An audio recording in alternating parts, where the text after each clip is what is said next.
Fondée le 28 mai 1975, la Communauté économique des États de l'Afrique de l'Ouest est une organisation régionale dynamique de 12 États et près de 400 millions de citoyens, avec un PIB de plus de 700 milliards de dollars. CEDEAO Report, l'unique magazine 360 degrés TV, Digital et Print à la collaboration, l'intégration économique et le développement des États membres de la CEDEAO vous présente dans cette édition un dossier sur la recomposition de la CEDEAO face aux défis politiques et sécuritaires, un zoom sur la supervision des élections en Afrique de l'Ouest, le portrait de Dr Kalilou Silla en charge des réformes économiques et agricoles, le dossier sur la G10 et ses plus de 15 000 emplois directs, une interview de Lansana Kouyaté sur le défi de gouvernance et la relance de l'intégration régionale, focus sur le Nigeria, pilier de la CEDEAO. 50 ans après sa création, la CEDEAO entame une nouvelle phase marquée par une reconfiguration à 12 États membres, à la suite du retrait du Mali, du Burkina Faso et du Niger. Malgré cette recomposition, l'organisation conserve un poids démographique de plus de 300 millions d'habitants et un PIB régional de plusieurs centaines de milliards de dollars. Confrontée à des tensions sécuritaires et politiques persistantes, la communauté entend préserver son intégration et renforcer la coopération régionale, la stabilité institutionnelle et la résilience économique. Depuis 1975, la CEDEAO a progressivement bâti une architecture régionale articulée autour de la libre circulation, de la coopération économique et de la gestion des crises. Ce socle a permis d'ancrer des mécanismes durables, mais la dynamique actuelle impose une relecture des priorités. L'organisation doit désormais composer avec une fragmentation partielle de son espace et une exigence accrue de résultats concrets. Aujourd'hui, notre région est face à un complexe arrêt de trade. L'extrémisme violent, l'insécurité au Sahel, l'instabilité politique, les disparités économiques et les vulnérabilités climatiques. Dans des moments comme ceux-ci, la diplomatie et la solidarité doivent rester notre première et la plus forte ligne de défense. La récente décision du Mali, Burkina Faso et du Niger pour se retirer de la CEDEAO est regrettable. Mais même dans ce cas, l'engagement continu doit rester notre étoile. Nous devons répondre non pas avec isolation ou récrimination, mais avec une compréhension, un dialogue et une volonté d'écouter et de s'engager. Sur le plan économique, les acquis restent structurants. Plus de 15 000 entreprises bénéficient du schéma de libéralisation des échanges, près de 50 000 produits circulent avec des avantages tarifaires et 201 projets régionaux ont été identifiés pour un coût estimé à 131 milliards d'euros. L'interconnexion énergétique concerne désormais 14 pays de la région ouest-africaine élargie. Pourtant, le commerce intracommunautaire demeure limité à environ 12%, traduisant une intégration encore incomplète. C'est considérablement bas comparé aux pays européens et asiatiques. Pour résoudre ce problème, nous devons continuer d'adresser les déficits d'infrastructures et énergétiques ainsi que les barrières non tarifaires. Mais le plus important, c'est d'adresser les contraintes du côté de l'appui de nos communautés et de nos économies. Pour améliorer la productivité, nous devons être capables d'attirer l'investissement de l'intérieur et de l'extérieur. Notre marché de 400 millions de personnes est un maniaque potentiel pour les investisseurs. Cela, encore une fois, souligne l'importance de l'intégration régionale. Aucun investisseur significatif n'est attiré par la petite taille de nos marchés individuels. Nous devons aussi investir en paix et en sécurité. Sur le plan sécuritaire, l'organisation a démontré sa capacité d'action, notamment en Sierra Leone, en Côte d'Ivoire et en Gambie en 2016. Les efforts conjoints ont également permis une réduction notable de la piraterie maritime avec 0 incident majeur signalé en 2024 dans certaines zones du golfe de Guinée. Toutefois, l'instabilité persistante au Sahel et la création de la Confédération des États du Sahel, AES, redéfinissent les équilibres sécuritaires et compliquent la coordination régionale. Nous devons aussi investir dans la paix et la sécurité. Les menaces terroristes, qui constituent un moteur clé de l'insécurité dans la région, ne connaissent pas les frontières. Cela rend la collaboration de la sécurité et de l'innovation dans la région impérative. En ce sens, j'aimerais saluer les efforts déployés par son Excellence, le Président Mahama, Excellence le Président Faure Gnassingbé, le président Bassirou Diomaye Faye et en effet le président de l'autorité ECOWAS des chefs de l'État et de gouvernement, son Excellence Bola Ahmed Tinubu, qui s'est engagé à mener la réconciliation et à soutenir la collaboration entre l'ECOWAS et les pays qui sont membres de l'Alliance pour l'État sahélien. À l'issue de son cinquantenaire célébré en 2025, la CEDEAO entre dans une phase d'ajustement stratégique. L'enjeu désormais est de renforcer la sécurité face à l'expansion des groupes armés, porter le commerce intra-régional au-delà de 20%, accélérer la mise en œuvre des 131 milliards d'euros d'investissements programmés et préserver les acquis de la libre circulation dans un espace désormais recomposé. Entre consolidation et adaptation, l'organisation joue sa crédibilité. Maintenir une dynamique d'intégration à 12 tout en redéfinissant ses relations avec le bloc sahélien.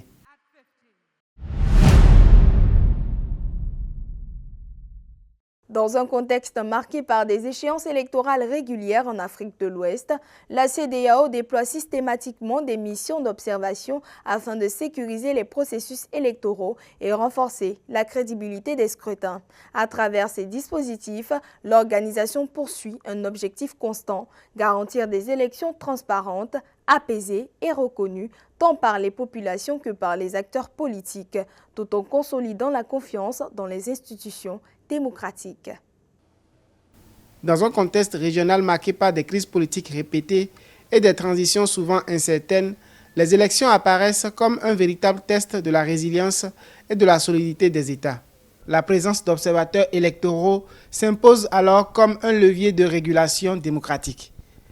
Elle vise à prévenir les tensions, à encadrer les pratiques et à consolider la crédibilité des résultats.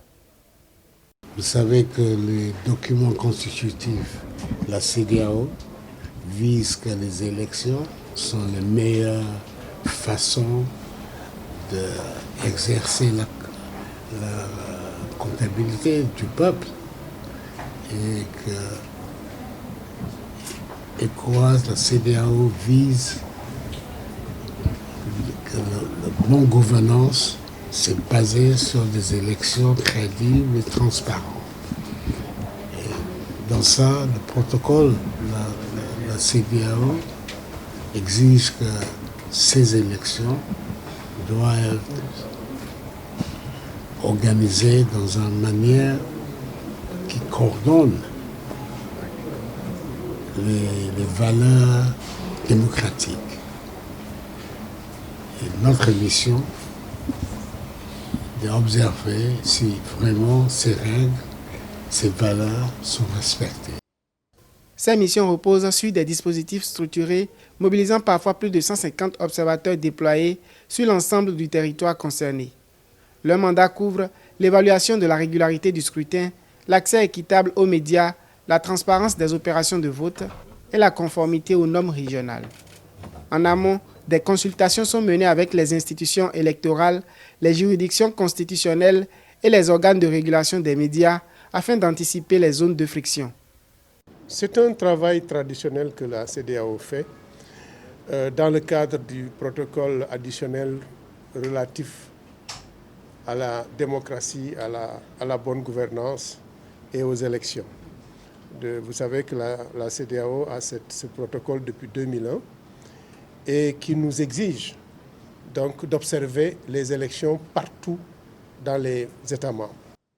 Au-delà du Bénin, la CEDEAO intensifie ses missions d'observation en Afrique de l'Ouest dans une logique de présence continue sur les scrutins sensibles.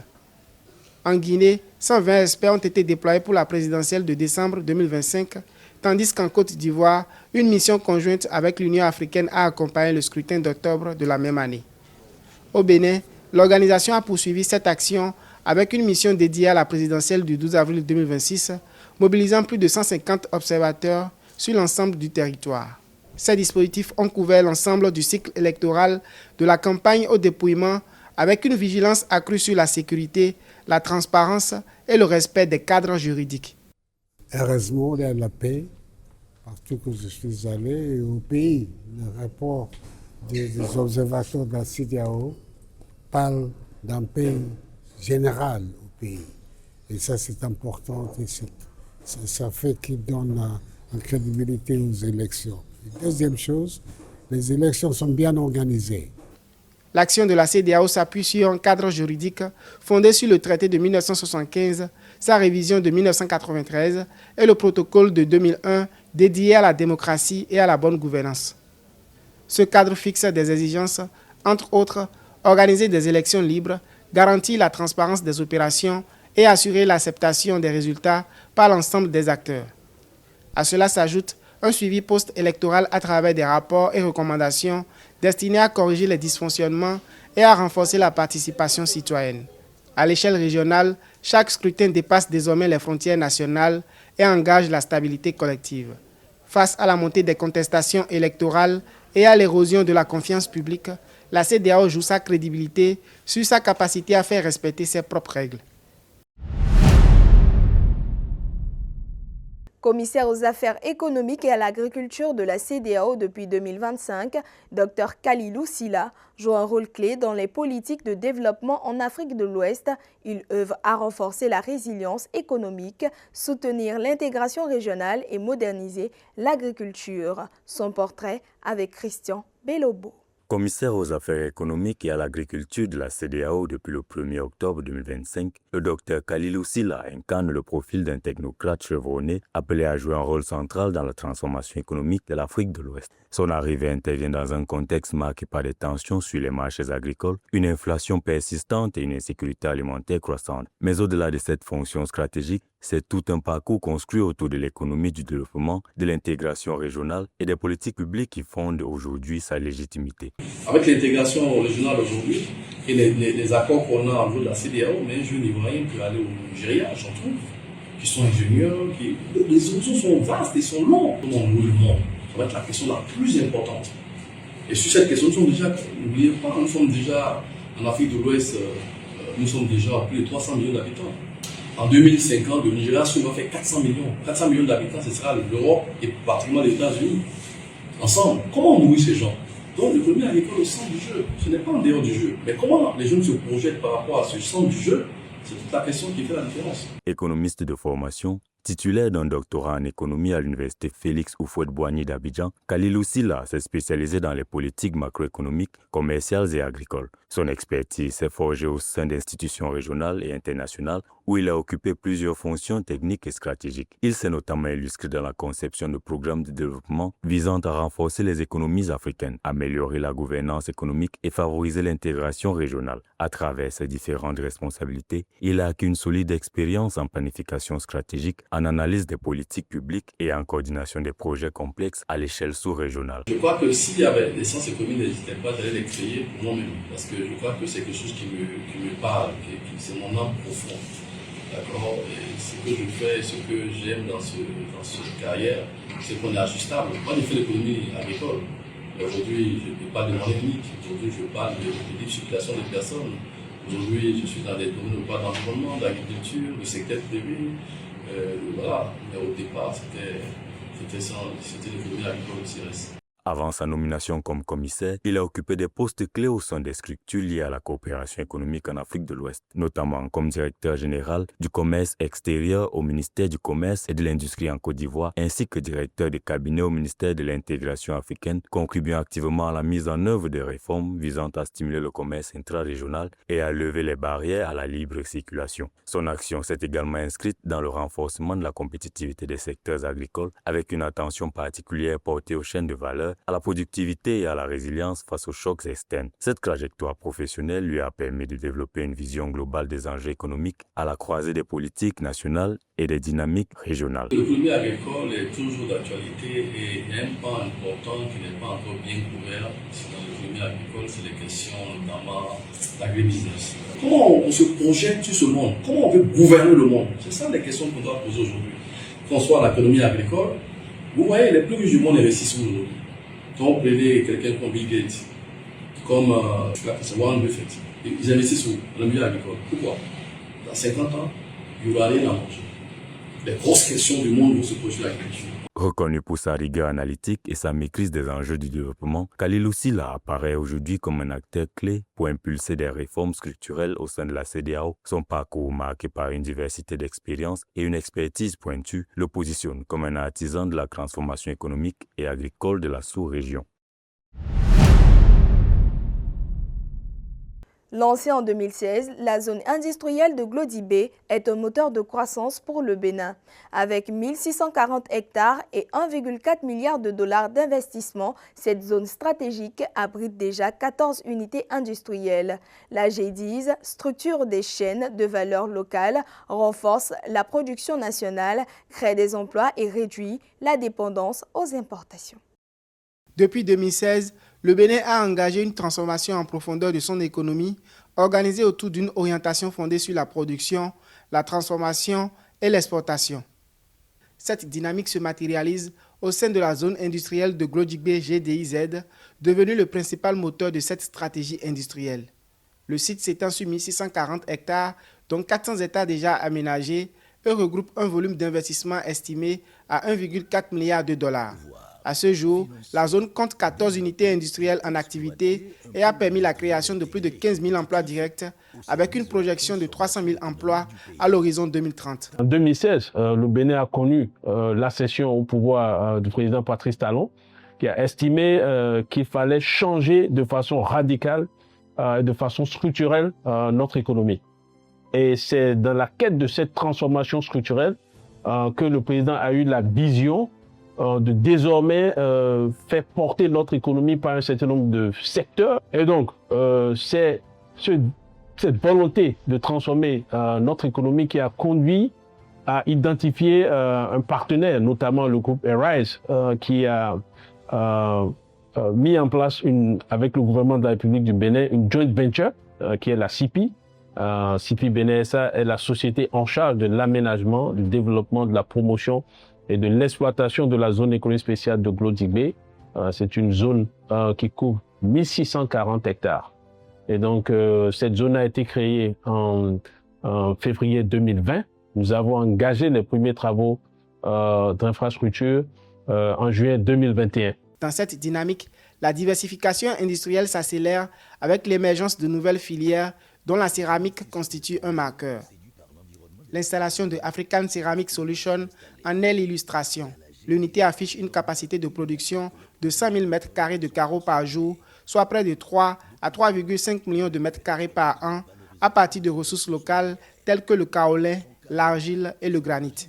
Cette montée en gamme modifie l'organisation de la chaîne de valeur en remplaçant l'exportation de matières premières brutes par leur transformation sur place en produits finis destinés au marché national et régional. Nous avons également des ressources minières que nous transformons dans cette zone, notamment l'argile, le kaolin. Nous avons une unité qui est installée dans la zone qui produit des carreaux, à peu près 3 500 000 m² de carreaux par an. C'est une première au Bénin. Cette industrialisation recompose les parcours professionnels. Les unités de production deviennent des espaces d'apprentissage et d'intégration pour une main-d'œuvre locale qui monte progressivement en compétences au contact de procédés industriels modernisés et organisés. Je travaille ici à ACS en tant qu'électricienne de maintenance. Je travaille dans le département de parking. À parking, nous assurons l'emballage des carreaux. Et je travaille aussi en tant que superviseur dans notre département. Je supervise le travail entre les collègues. Quand on vient le matin, c'est moi qui fais le démarrage des machines. L'unité emploie près de 500 personnes entre production, maintenance et logistique. Elle s'inscrit dans l'écosystème de la GDIZ qui regroupe plusieurs industries, textiles, agro-industrie, transformation du coton et vise à créer des milliers d'emplois à terme. La démarche vise à développer une production locale capable de capter davantage de valeur et de réduire une dépendance longtemps marquée par les importations dans le secteur des matériaux de construction. La GDIZ poursuit la montée en puissance de ses capacités industrielles avec un objectif de 300 000 emplois directs soutenus par de nouveaux investissements et l'extension des filières productives, notamment la céramique. Mais il faudra aussi pour y parvenir relever les défis autour des infrastructures, l'énergie, la logistique et la formation technique. Ancien secrétaire exécutif de la Communauté économique des États de l'Afrique de l'Ouest, Lansana Kouyaté porte une vision de l'intégration ouest-africaine fondée sur plus d'efficacité et de cohérence face aux défis sécuritaires et politiques. Il plaide pour une organisation plus crédible, capable de répondre aux attentes des États et des populations.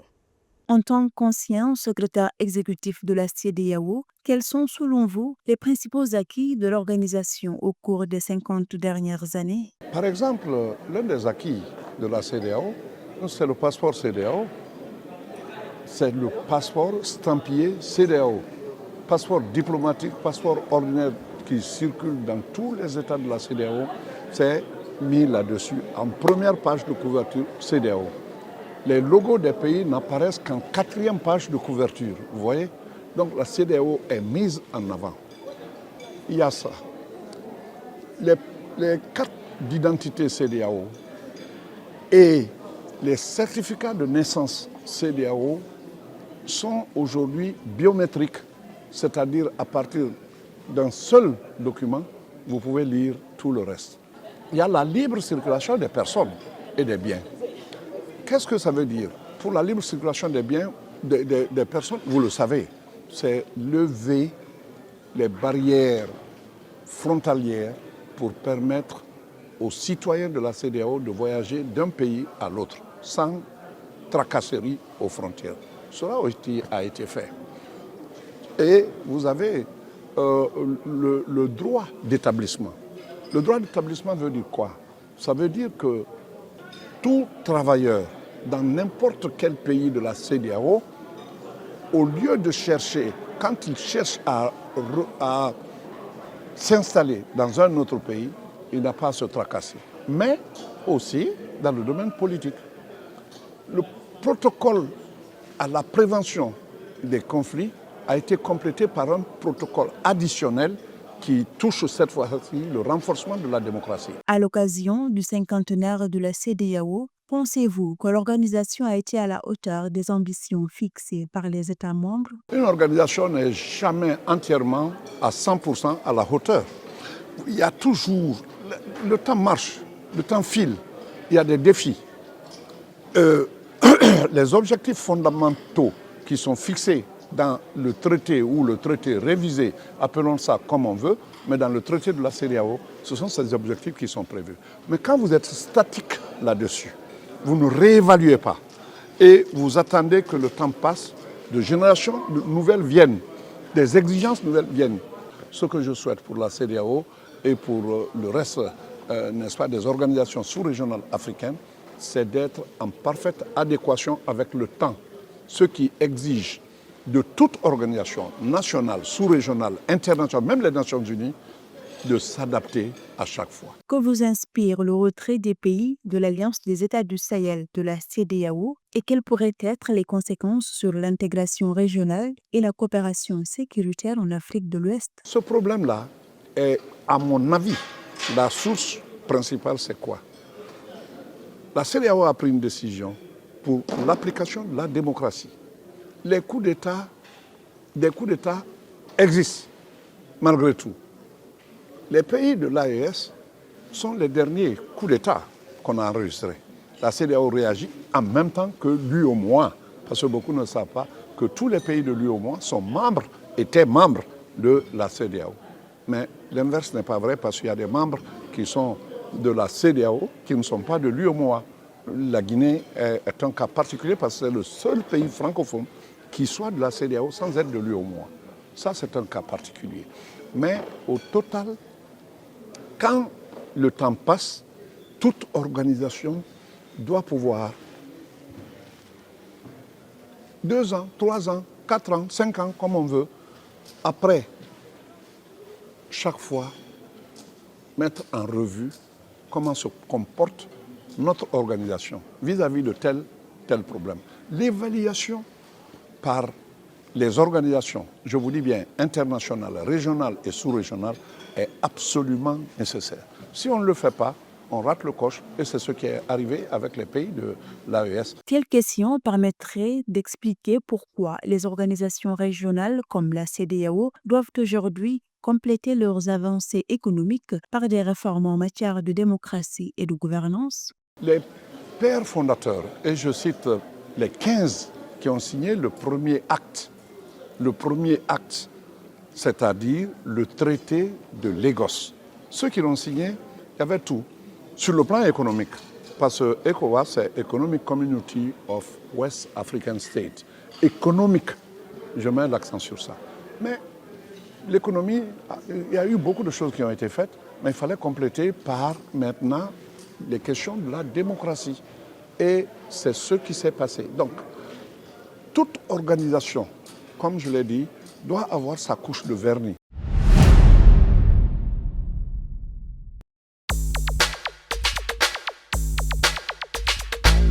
La 6e édition du Festival international Zorben se tiendra à Dambo, au Bénin, du 23 au 26 juillet 2026, sous le thème Héritage en mouvement. Lancé en 2021, ce rendez-vous culturel majeur est dédié à la valorisation du patrimoine culturel immatériel béninois et au dialogue avec la diaspora. Pendant 4 jours, le festival offrira une immersion entre tradition ancestrale et innovation en réunissant artistes, communautés locales et public venu de plusieurs pays, confirmant ainsi son envergure internationale.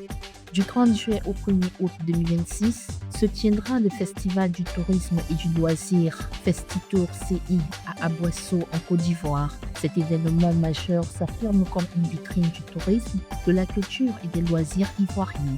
L'édition 2026 proposera un grand espace dédié aux loisirs et à la découverte avec une programmation variée et attractive. Au menu, expositions, animations culturelles, activités de détente et espaces interactifs mettant en valeur les richesses touristiques du pays ainsi que les innovations du secteur. Le festival offrira également un cadre privilégié pour les échanges entre professionnels, acteurs du tourisme, créateurs de contenu et visiteurs. Le Nigeria accueillera l'Africa Kauting Expo Western Africa Edition du 15 au 17 septembre 2026 à Lagos. Pendant 3 jours, cet événement culturel majeur réunira plus de 5000 visiteurs, plus de 75 exposants et des participants venus de plus de 80 pays.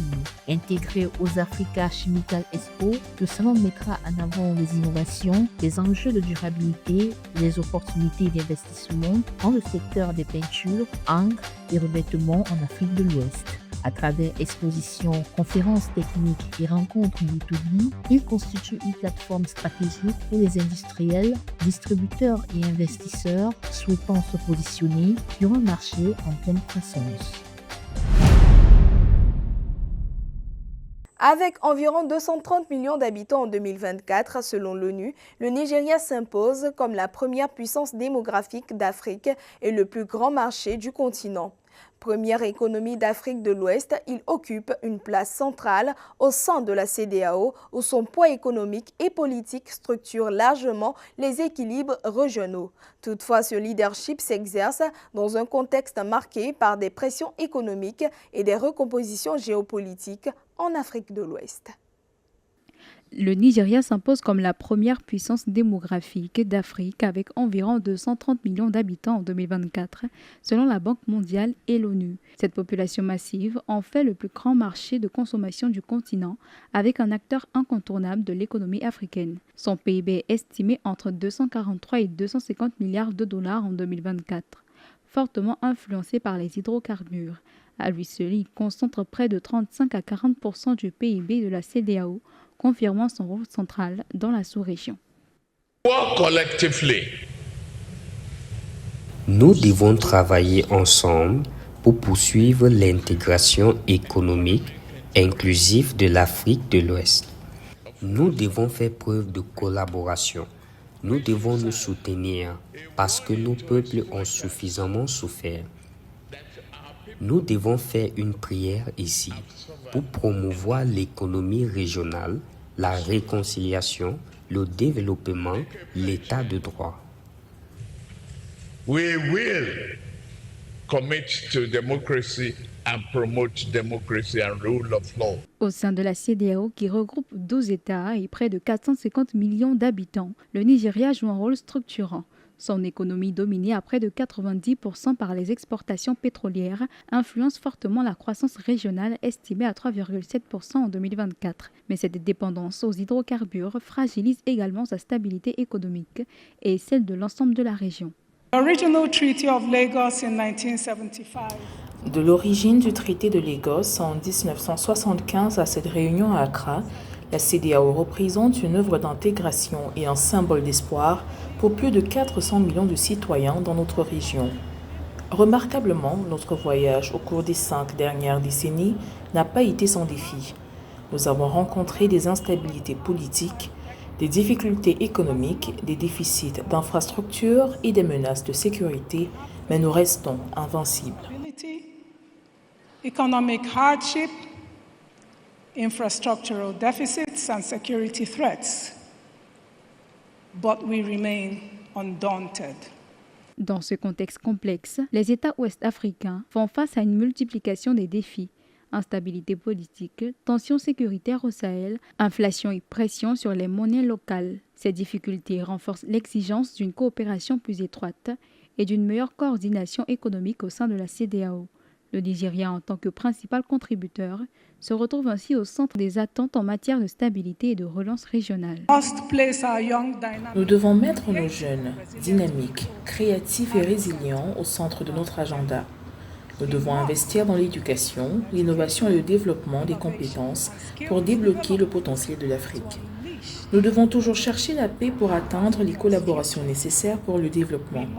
Nous devons aussi améliorer notre coopération économique, soutenir le commerce intra-régional et s'assurer que les régions du continent œuvrent à une vraie transformation.